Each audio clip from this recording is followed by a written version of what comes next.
Yeah, exactly what was happening. What had happened is that I just clicked the audio on, but I didn't start recording the video. Oh, girl, please, child, get out my face, girl.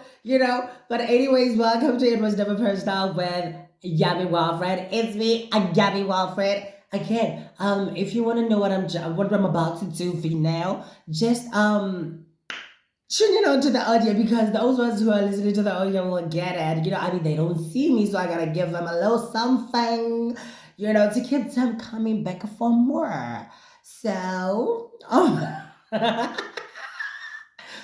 welcome to It Was Never Personal with Yummy Wilfred.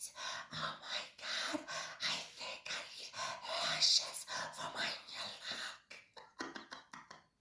Anyways, guys, I was just using the echo thing on my mic. So, welcome to another episode of It Was Never Personal with Yummy Wilfred. I love that you have tuned in. Thank you so much. So, in today's episode, and today's episode, or this week's episode, I'll be talking about, or we'll be having a conversation about familiar. Oh my god, girl. Familiarity. Oh my god, how do you actually say it? Let me see the word. Familiarity. Yeah, familiarity. Like I think it's a root from family. Yes, familiarity. I don't know why when I put familiarity, I like that. Like it's familiarity. Yeah. So we're talking about familiarity, just like something that you're familiar with. We all have things that we feel very familiar with. So, for example, for me, I know that I've always been familiar.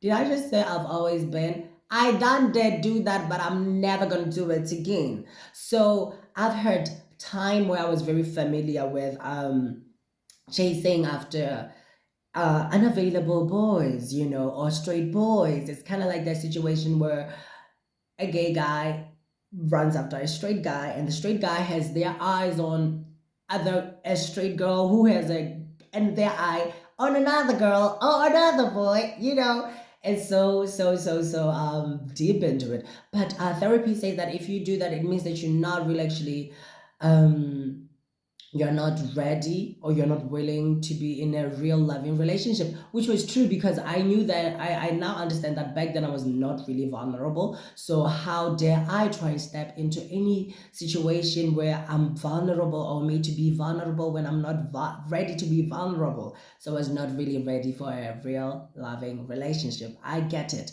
But this is just me now really talking after doing the depth and the going through it.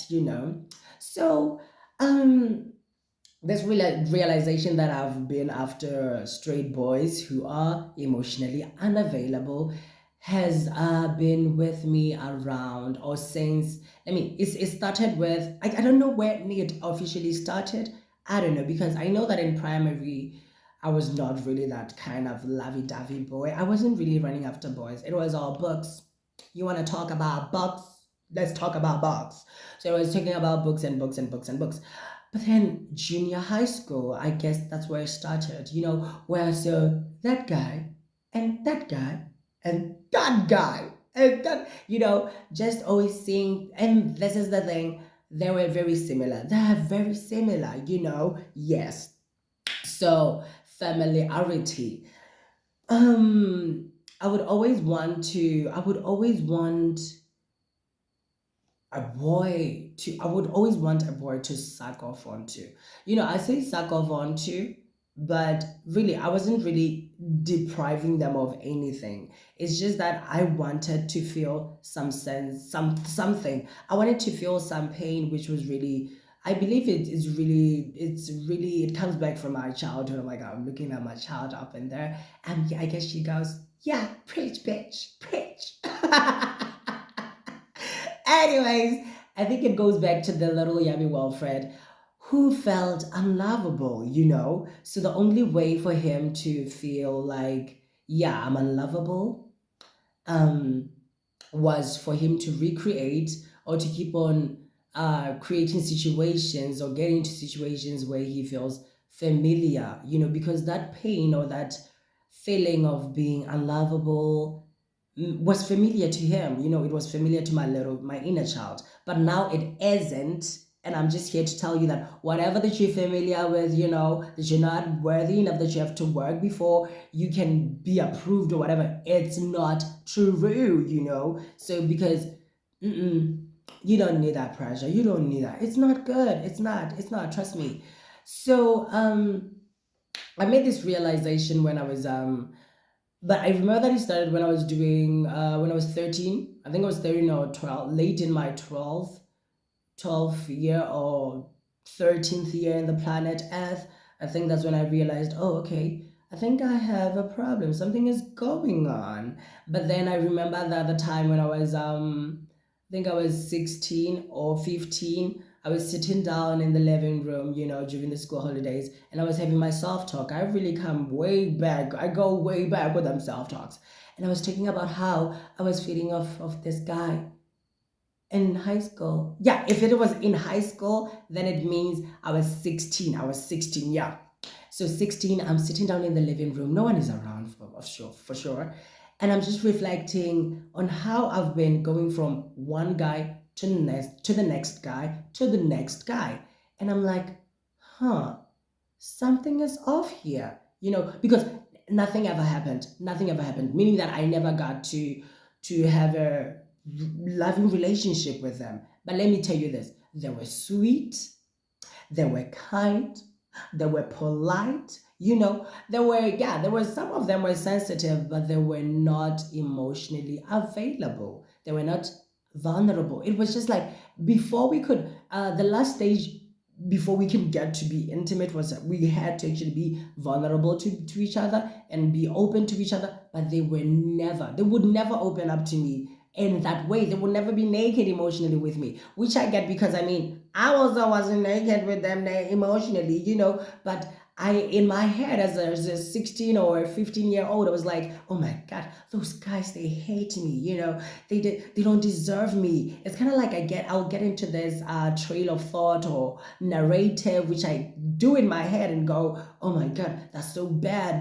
They think they're worth me. They don't deserve me. I have to get out of here. You know what I mean? But it was just a way in which I would make myself feel familiar because this happened with all the boys. It happened with all the boys. And then after the shouting and whatever, not shouting like that, but just after the narrative, which was very neurotic and it's still neurotic, it's a neurosis, I would then binge down onto this. Excuse me, a squeeze more, a squeeze more way. So I will then get down or binge or get to really sit down into this dark or yeah dark pain of just becoming sad because then now I feel like I'm unlovable, like no one wants me. Will I ever be in a relationship? But let me tell you that the real tea is that I've created it, I've recreated it. That's what I wanted to do. But back then, I was like, it's them, it's them. Nonetheless, did I know? Nevertheless, I was the one who was actually I was the one who is also emotionally unavailable. And most importantly, I was unavailable to myself, to that little inner child, because he was calling out for me. He wanted me, but I was like, playing the role of Willie's lover today is sorry so playing the role of Yami's dad today is so and so. But that little child, they wanted me. They wanted me to parent them. So on top of talking about familiarity, I'll be talking about parenting your kid. Or maybe I should just talk about parenting your kid on the next episode. How about then? Clock it. Anyways, yeah. So that's about the familiarity that I actually going on. So that goes out to say, look out for everything that look out just for a pattern. If you do it more than 3 times, if you do it 3 times, it's too much. It's a pattern. Just look at the pattern in your life and go, oh my God. And it doesn't have to be a love life pattern. No, it doesn't have to be romantic or whatever. any pattern. I mean, there are other patterns that I have, but I think this one was is the one that was very abandoned or very out in the space and whatever, Because other ones, I can easily just I could easily just change them with a snap of a finger and then go, okay, I'm done with that. Oh, shoot, I'm done. But this one, it was like, what is happening? It's kind of like hypnotic because I'll go, okay, I'm done, and then I find myself in the middle of it, and I'm like, how did I end up here? So that's like something which is familiar to me or to you because you keep on doing it even though you know that this is hurtful and this is actually bringing me pain, and it has been happening in the same sequence with the same kind of people, although they look different, they're actually the same. You know what I mean? Yes. It's kind of like, oh, before I get there, I have to say something else because I'll give you an example of something my friend told me about them, and I was like, oh my god. So it means that you're familiar with that. So but the question is, why do we get to have that thing? Which why feel familiar? We want to feel familiar because we want to be safe. We want to be safe. One thing about the ego, one thing about the sense of self that we've created, one thing about the human mind is that it it will never, and it has never been safe with uncertainty. It has never been comfortable with not knowing anything about the future. That's why it's mostly obsessed with the future, predicting the future, which causes anxiety, by the way. So I wouldn't recommend it. Or actually, succumbing and actually perpetuating or obsessing over the past, pulling things, grabbing onto things, and staying stuck in the past because that is what it knows. But staying in the past causes depression. So I wouldn't actually recommend it to you. The only thing that the ego doesn't have power over and doesn't know what to do with is really this moment, right now. But it's not familiar, it doesn't know it. So it will rather run past, to the past. That is why we'll keep on recreating it because we want to feel safe. We are to a point where we are just comfortable with being uncomfortable. Do you get it? It's kind of like how I would just run around someone who the signs are there. The signs are always there. The signs are always there. But then I'm like, but he's for me. I'll just shift off this feeling of that intuition and go, "Ugh, oh my god, but he's for me, he's for me. He's not like the other one. I mean, yeah, they're both light skinned, but he's not the same. But honey, they were the same. And I just attracted them because I just wanted to feel familiar because I had still identified myself or with that little child who felt, oh my god, I love you, Yami Over. I'm looking at my picture as a little kid, and my mom says I was about, if it's not months, it's a year, with milk dripping over my mouth. Anyways, so the thing is that I was so identified with the I was so identified with the identity that that little child had of himself as someone who's unlovable. But I know now, I know better. The adult me knows better. I'm loved, I'm loving, I'm lovable. Thank you. Uh-uh. Ugh. So I've been able to break through the familiarity thing, that one, but we'll get there when we're about to be done with the episode. Right now, I'm still talking about familiarity and why we do it. So now the thing is that we recreate our wounds and we will end up taking on the behavior of the perpetrator because remember, it's not like I was born, I came into this earth, into this planet, into this life like with the belief I am unlovable. Something had happened. What had happened is that maybe I've hurt people, maybe I've gone one, two, three, especially being a smart, very gorgeous, very lovely, very elegant, very intelligent, gay man, gay little boy. Maybe things have been said. We know, I know, especially as a child, we absorb things. It's not like we get to really things that get to form the foundation, the principles of what we think of ourselves are not what we are told, but what we get, the energy, we absorb the energy, we read the behavior of our environment, Like, oh my God, so that is how they react to nudity. I know now that I shouldn't go around being naked. But I remember this other day, I was with my friend. I was with my friend, and then we were going from her house. And when I turned to my left, I was like, girl, do you see those little kids? They were both naked. Wait, were they both naked? I bet so, I bet so. But even if one of them was naked, but I'm sure one of them was naked. And they're talking, that's just standing up. They're little kids. I think they're maybe 1 or 2 or 3 years old, 1 or 2 or 3 years old, because they were running around. So that there, and the other one is actually standing up, and he's like this, and he's talking to the other one. I think it's a boy and a girl, or they're both boys, or whatever. But they're talking to, and the other one is actually naked. And I'm like to my friend, well, but Rory, do you realize what is happening? Do you see what I'm saying?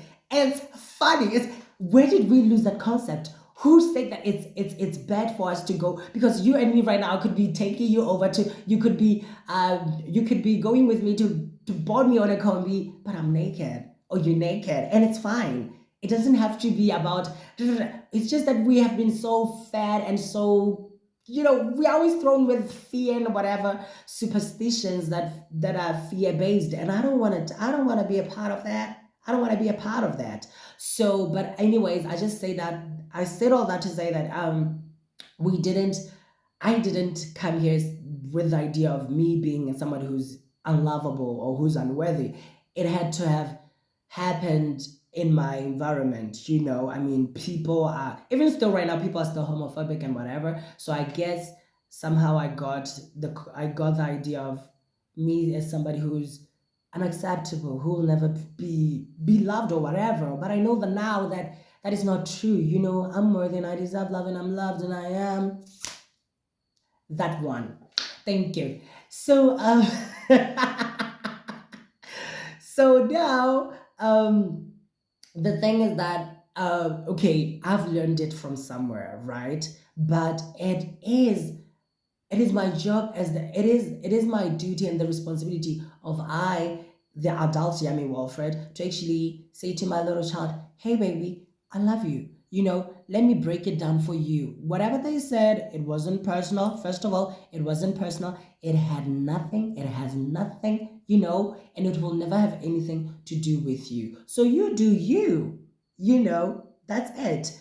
And I remember when one of my friends was telling me about her relationship with her mother, and how she feels. The thing is that she feels abandoned. For sure, she is abandoned, and she also has daddy, like, she's never really had that relationship with her dad, and it's like, now she feels like she has to prove herself. It's like we all have the same belief system of we are not good enough in some way, so she has that deep seated, rooted belief that she's not enough of love or worthy of love, so she has to work to gain it. And therefore, this has actually made her to attract or get into situations where she recreate that emotion that she has had before, because she feels unworthy. So she has always,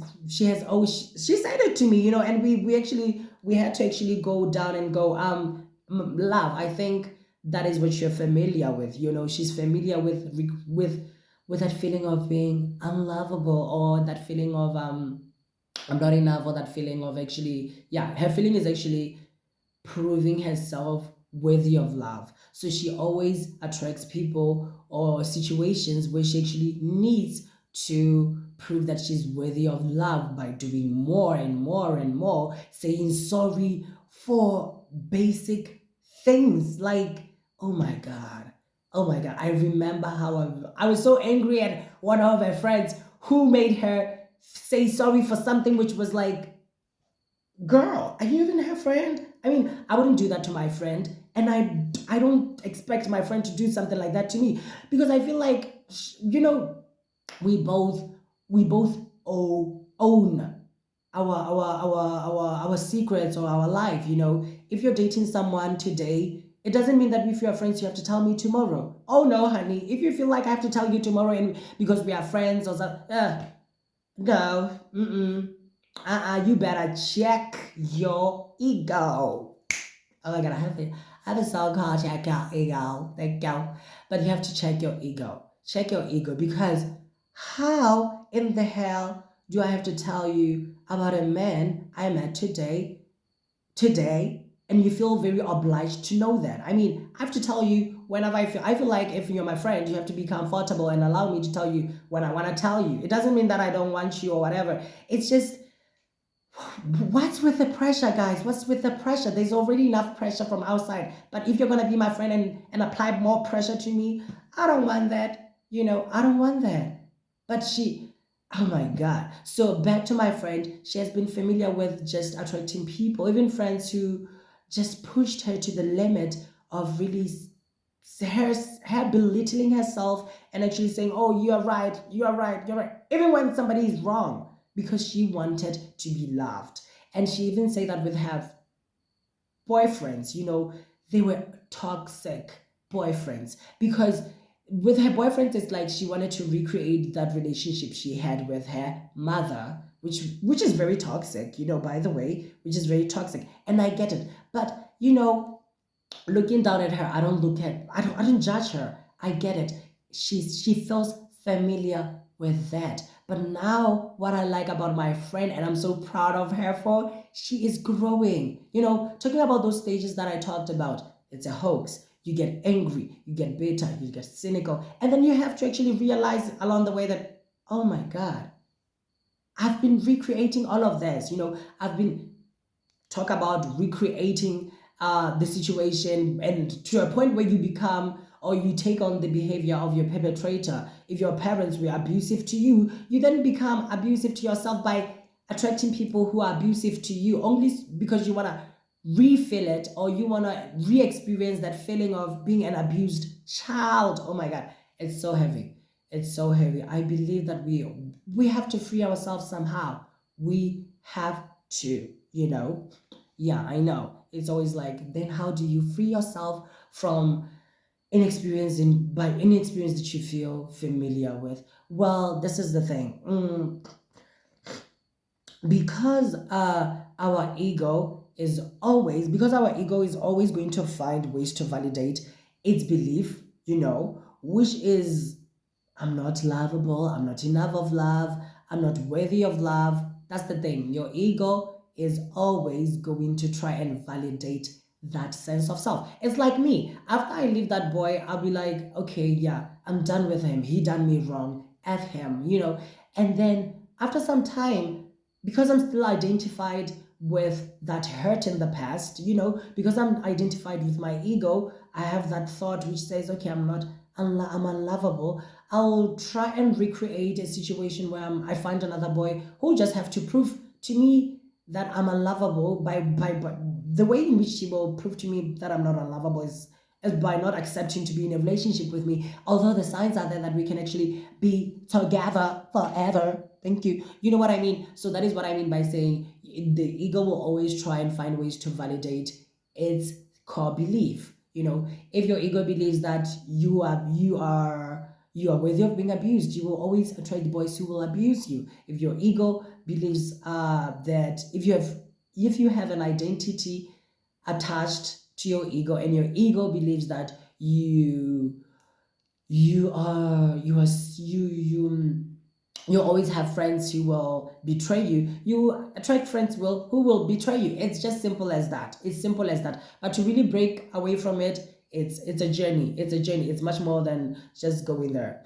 But the first thing that I learned that helped me is self-talk. Self-talk. I know that I always talk about self-talk because I feel like it's very important. And like I said, self-talk to me doesn't mean actually taking or perpetuating the story and going, but excuse me, why did so and so leave me? Why did they say that about me? No, no, no, no. It's actually detaching from your thoughts, because your ego is like identification or attachment to any form, and form may be emotions or thoughts. So attachment to thoughts is not going to help. That's not what I'm talking about when I say self-talk. What I mean is actually detach yourself from your thoughts, because you are not your thoughts. that thing that says I'm unlovable, it's a thought. It's a thought, which will produce chemicals or release chemicals into your body, which will produce an emotion of sadness or whatever, and that's what you want to feel. That's what you're familiar with.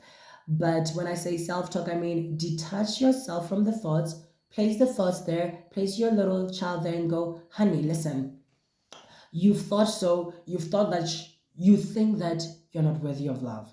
Now, why is that? Okay, I'll tell you why is that. You remember one day, one, two, three, you remember those things, they had nothing to do with you. They had nothing to do with you.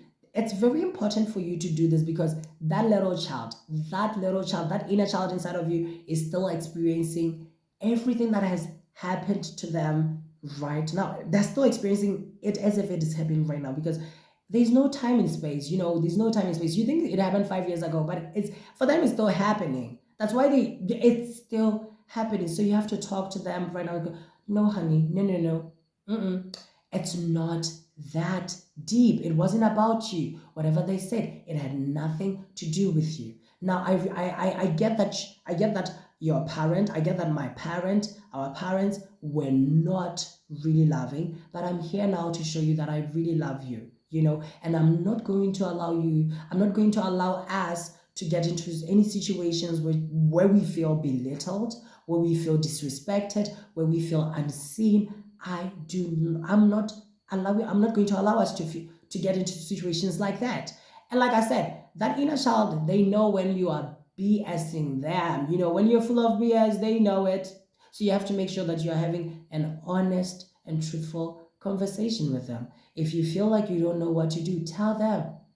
Tell them, I don't know what to do. I need help. And seek help. It's not like you cannot just say, I don't know what to do, and then you just sit. I don't know what to do. Do something. Find a mentor, find a counselor, read books, just find out. There's a lot of information out there. There's YouTube. Use Instagram for something which is actually worthwhile. Don't just keep on scrolling and scrolling and looking at people eating their food. I mean, come on, guys. Come on. Come on. Like, if you want to look at somebody eating food, you know, get in the mirror, take food, eat yourself, eat food yourself, and then look at somebody, look at yourself, eat food, rather than spending a lot of time looking at somebody. I mean, it's kind of like, oh my God. Anyways, so do something to help yourself because you have the power right now.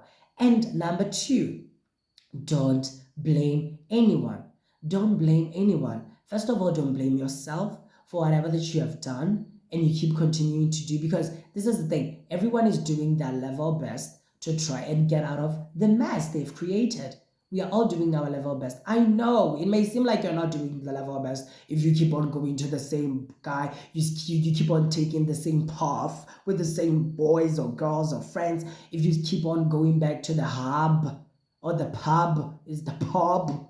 I know it may seem like you're not doing anything, but you're doing your level best. Be kind to yourself. Love thyself. Love yourself. And like I said, don't blame anyone.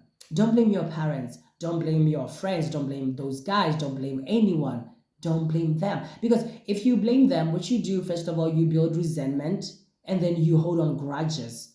And those things will just keep you stuck. They'll put you stuck in just that situation. It doesn't free you from the chains of actually just now having the power to take responsibility of your life. Yes, they say that, but it had nothing to do with you. It was never personal. That's the thing. It was never personal. So just let them go. Let them go. Okay, they said that you are ugly or whatever. Had nothing to do with you. Actually, they're just talking about themselves, but through you. Don't let your ego co-op. Don't let your ego just sit there. Don't let yourself stay stuck in holding grudges and staying stuck in the past, because your power is really right now. Release yourself and release them and love yourself. I think that's better. I think you can start there. And then another thing, always do a self-reflection, because if you want to really tackle something like this, which is a pattern, which is familiarity, familiarity, then you have to be able to sit down and go, okay, how have I been in this aspect of my life? Because you know that in this aspect of your life, You are familiar with something in this area of your life. So how have you been doing? If you really want to change it, and that's the thing. Are you willing to change? Because that's the thing you have to actually ask yourself. That out to you first. Are you really willing to change the situation, or you just still stuck? You're not ready, and it's fine. It's fine. Like I said, no shame, no judgment, no blaming yourself. Just love yourself. If you're not ready, then just stay with it. Just stay with it. hmm And then hopefully you'll get another big slap that will actually wake you up and let you go on. Because the thing is that you get what you give out. The cause of the law of cause and effect. What you do, there's an effect for that. It's not like life is hates you or whatever. There's an effect for that. But anyways, guys, thank you so much for tuning in. Love y'all. And don't forget to like, subscribe, leave a comment, a question, share, and bye. Like I always say, I always like doing this in the last episodes. It was never personal. Bye.